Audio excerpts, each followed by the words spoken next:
बाबा नामदेव नाम का गांव एक घने जंगल के किनारे बसा हुआ था। गांव वाले अक्सर इस जंगल में जाने से कतराते थे क्योंकि वहां के पेड़ों के बीच एक खंडहर था जिसे भूतिया हवेली कहा जाता था। कहते हैं कई साल पहले उस हवेली में एक धनवान जमींदार रहता था जिसने गांव वालों पर बहुत अत्याचार किए थे। एक दिन गांव वालों ने मिलकर उस जमींदार को मार डाला और तभी से उस हवेली में उसकी आत्मा भटकती रहती है। एक दिन रामू नाम का एक नवयुवक जो गांव में सबसे साहसी माना जाता था, उसने भूतिया हवेली में जाने का फैसला किया। वह अपने जीवन में कुछ बड़ा करना चाहता था और उसने सोचा कि अगर वह इस हवेली के रहस्य को सुलझा लेगा तो उसे सभी गांव वालों का सम्मान मिलेगा। रामू ने अपनी तैयारी की और एक रात चुपके से हवेली की ओर चल पड़ा। हवेली के पास पहुंचते ही उसे एक ठंडी हवा का झोंका महसूस हुआ, लेकिन उसने हिम्मत नहीं हारी।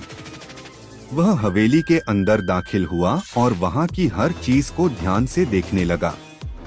अचानक उसे एक कमरे से कुछ आवाजें सुनाई दी। उसने धीरे धीरे उस कमरे की ओर कदम बढ़ाया। कमरे के अंदर उसने देखा कि एक पुराना बक्सा रखा हुआ था जिसमें से आवाजें आ रही थीं। रामू ने हिम्मत जुटाई और बक्से को खोला।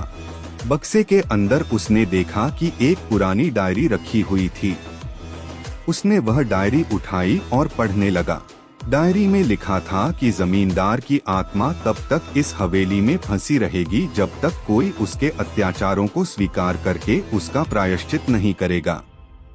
रामू ने समझा कि उसे क्या करना है। उसने डायरी में लिखी सारी बातें गांव वालों को बताने का फैसला किया। रामू वापस गांव आया और सभी को उस डायरी की कहानी सुनाई। गांव वालों ने मिलकर एक अनुष्ठान किया और जमींदार की आत्मा के लिए प्रायश्चित किया। उसके बाद उस हवेली में फिर कभी किसी ने भूत का साया नहीं देखा। रामू ने अपने साहस और धैर्य से न सिर्फ गांव वालों का सम्मान जीता, बल्कि सभी को यह सिखाया कि डर का सामना करके ही उसे हराया जा सकता है। रामू की कहानी आज भी गांव में बच्चों को सुनाई जाती है ताकि वे अपने डर का सामना करने की प्रेरणा ले सकें।